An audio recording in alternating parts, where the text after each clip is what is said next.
you guys are going to be at Olympic venues, and I think that that's actually going to be a big like recruiting boost for the Big Ten. Like people forget, since it's been so long since we had the Summer Olympics here, like how cool it is for the Olympic venues. Those Olympic venues are all now Big Ten venues. So the Rose Bowl, which has been renovated recently. Some of you guys who haven't been to the Coliseum in a long time since you played there last at Ohio State, $400 million or something went into redoing the Coliseum. It's going to host the Olympics for track, which is actually going to be pretty cool. Pauley Pavilion, completely gutted, totally rebuilt. It's awesome. USC recently built a new basketball arena. And your baseball teams will, funny enough, play in a swimming pool or vice versa, because the Olympic swimming pool is at the new USC baseball field. Showing where you guys can go in LA. We'll sort of skip through. I was just going to show you guys stuff. Facilities-wise, I don't know if you guys have seen, for example, USC built a new football facility. They're going to add to it. UCLA new football facility beats just about anybody other than maybe you guys. So let's take a look at more Ohio State right here. This is new. The Big Ten is now sort of unquestionably the elite institutional conference of anybody across metrics. So you guys are obviously certainly the strongest program there is right now. You're number 2 in the 5-year football program, ranked behind Alabama. It's just impossible to beat Ohio State's stats across football. Your fan base size is unmatched. Your TV viewers are, basically unmatched. But you're also just an outstanding academic school. You're, R1, AAU, like since the beginning. Big endowment, five point some billion dollars. Big annual giving. Huge school doing all kinds of research. Led by amazing rock star president, and just in that ultra elite gang there with, right there with the rest of the conference now, in Michigan, USC, UCLA, Wisconsin, Illinois, also great schools. But Ohio State really is in that sweet spot of just on another level athletically. One thing I thought was interesting as well, you guys very much align with the new schools coming in as well. Diversity and inclusion, you guys are amazing. Your president and her wife are outstanding, leaders for the LGBT community. Not only that, but I've done some actual research, which is kind of interesting. Female CEOs are, on an average, kicking male CEOs' butts in terms of football wins. Probably not a surprise to you guys, but the Big Ten actually is the only conference with more than half of its CEOs are female. And 2 of them are actually from UC. I think 2 of them are one, maybe 2. I'd have to double check. Are from UCLA. In fact, the new Wisconsin chancellor might still be in Westwood, having come from their law school. So certainly you're on top of the world and adding 2 schools that I think fit in well with you guys. It's just a little bit longer flight, but it's going to be pretty cool. So that's just kind of a quick overview of where we were institutionally. It's hard to beat Ohio State. Nobody has your combination of market, fans, academics, and athletics. There's people that are a little, there's, somewhere I think you'll find somebody that's obviously, that's a little better than you in one of those other than fan base, but nobody is close to all of those. So my grandpa is definitely. That is all really neat information. And I think that kind of colors inside the lines a little bit on why this was a unanimous vote, I think, for the Big Ten to take on USC and UCLA. It's more than just eyeballs and television. It is a full package of things, and makes the Do you know about the connection to Ohio State from both schools that are coming in? No. So one of the things, let me just quick flip up here, really kind of funny. This is a very Buckeye deal that came in. So one of the things that I try to get people to think about is not just think about like Lincoln Riley and Chip Kelly, like think about the executives, the leaders who are making these decisions. So notably at UCLA, the president of the UC system, you guys will probably recognize Dr. Drake, who was the Ohio State president.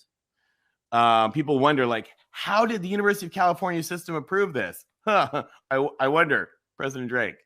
And Martin Jarmond is one of Gene Smith's proteges who went to be athletic, was at Michigan State and a long time at Ohio State under Gene Smith, to help transform BC and is now taken over UCLA. And then Casey Wasserman, who's the like sort of UCLA sort of virtual trustee chair, is also the head of the Olympic Committee. Phenomenal guy. But yeah, so UCLA is very tied into Ohio State. And then USC is kind of even funnier because USC president, Dr. Folt, actually was a freshman at UCLA, a freshman at Ohio State with her brother. She's from Ohio, dropped out of Ohio State because she didn't really want to do that. Went to Santa Barbara to get into marine biology, then took over, was the provost at Dartmouth, president of North Carolina, and now president of USC. So she was a Buckeye. I forget which one. She lived in one of your dorms freshman year from a Buckeye family. Mike Bone, the USC athletic director, has a master's from Ohio State. And was a quarterback at Kansas, master's Ohio State. And while the athletic director at Cincinnati, where we stole him from, I went to USC, by the way, was a close friend and did a lot of stuff with Gene Smith as well. So both of those schools are absolutely plugged into Ohio State. I wonder about Drake, if he's a little conflicted, though, because this separates Cal from UCLA and USC, and Cal will be in a lame duck Pac-12, it seems, unless they get an invitation as well to join the Big Ten down the line. There's a lot of speculation. Would it be Oregon and Washington? Would it be Stanford or Cal? Would it be none of the above? Would they have to cobble together some kind of new look Pac-12 with Fresno State, Boise State, San Diego State, whoever, to kind of muddle forward without Los Angeles in their blueprint? So I don't know that Drake is pro or against, and in some regards, it may have been done without his knowledge altogether, because he did know. UCLA was operating on their own, it sounds like, without much help from the regents, up at the 5 mile up in the air level. So I don't know where Drake stood on that. No, they've confirmed he was aware during the discussions. Okay. Now, but it still leaves Cal in a very vulnerable position, though, because their athletics won't be worth anything without USC and UCLA. It does, but I'll give you two interesting pieces on that haven't really been well covered by the media. The first one is sort of history. So just so you guys know, the athletic programs at Cal and UCLA were actually considered student activities. Until 1960, they did not report to the university president. They reported to the president of the student government. So like Red Sanders and, Pappy Waldorf and all them were employees of the student government. They weren't employees of the school. In 1960, the school actually finally brought those in, but athletics are considered very much student activities. They are managed at the campus level. So while, Dr. Drake does oversee the whole university, they've been very clear athletics are at a campus level. One of those aspects, though, that's interesting about that is that UCLA has been very clear that they're not bailing out the athletic department's finances. So the athletic department of UCLA is building up a $20-40 million a year deficit, losing money, having to take on debt from the school. Cal has been, because they basically understand that their football program is not going to make very much money. Cal actually provides university subsidies to the athletic department, something like $25 million a year that go from central campus to the athletic department that UCLA doesn't. So from a financial standpoint, it's sort of a UCLA management end of like, hey, we think you should be able to sustain yourself, and we're not going to bail you out for it. And UCLA and Cal and USC and Stanford all have these huge Olympic sports programs that are phenomenally expensive, and so they lose a lot of money in those. So it's not just like mismanagement or football or like the SEC where you're paying 4 coaches buyouts at once. There's serious investment going on in Olympic sports levels.